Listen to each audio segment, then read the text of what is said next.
Hello, viewers of our Gnosis channel. Let's talk a little bit more about astrology. We previously made a series on the 12 signs, and some people have asked about what the Ascendant is, because what we said about the signs is useful for people who have the Sun, the Moon, or the Ascendant in that sign as well. If the person, for example, does not have the Sun, but rather the Moon in Aries, he or she can watch that video to know a little bit more about that, and the same with the Ascendant. So today we're going to explain what the Ascendant is according to the astrological line that we are following on these videos. Well, the Ascendant is calculated based on the time of birth. That's why it is so important for people to know the time, the approximate time they are born. Of course, a difference of 5 minutes is not so serious, but a difference of 15 minutes could change the ascending sign. So it is important for the person to know his time of birth as accurately as possible. And based on that time, we know what the sign or constellation was that was ascending up on the horizon in the east at the time of the birth. The sign that was being born, the ascending sign. For example, someone who was born with the sun in Scorpio, but at the certain time he can have Cancer as its ascendant, or Capricorn, and that changes slightly the characteristics of the sign, because the sun defines the person's innermost part, the person's identity, whereas the ascendant defines more the outer behavior. It rules the first house. When people define the ascending sign, it is the first house of the zodiac wheel, and thus we know that if the ascendant is Gemini, the second house will fall in Leo, the third house in Virgo, and so on. That's because we study astrology with equal houses. The map should be divided into 12 houses of the same size.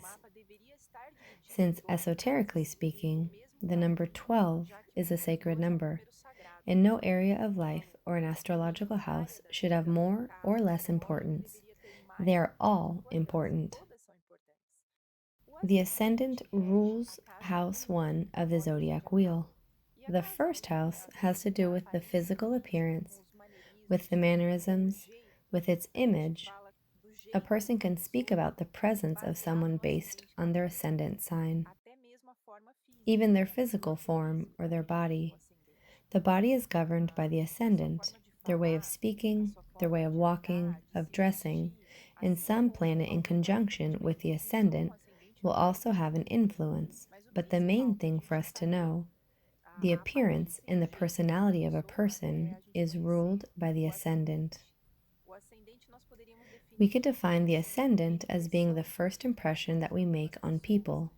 So let's say, if we arrive to a party and we'll approach someone to be introduced for the first time, in 5 minutes that person will obtain an impression from us, and that first impression is our ascendant.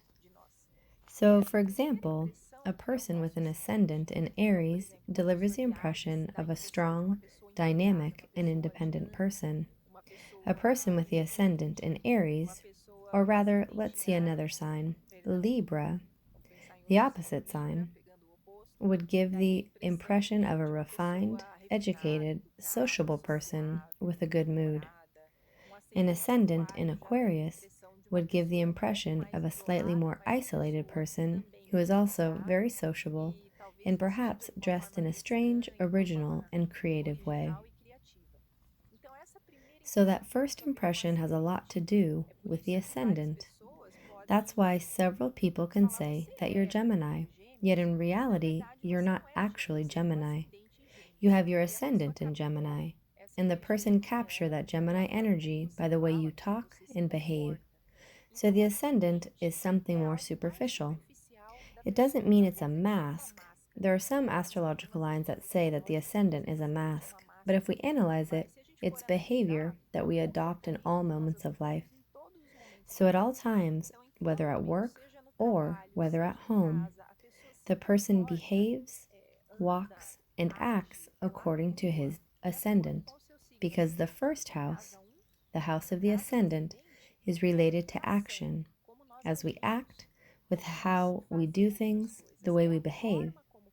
We can have a fire sign like Sagittarius, for example, super impulsive, but if our ascendant is Taurus, we will do things in a more calm and relaxed way.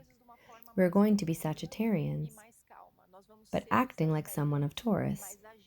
So, it may be that at first sight we think a person is of Taurus.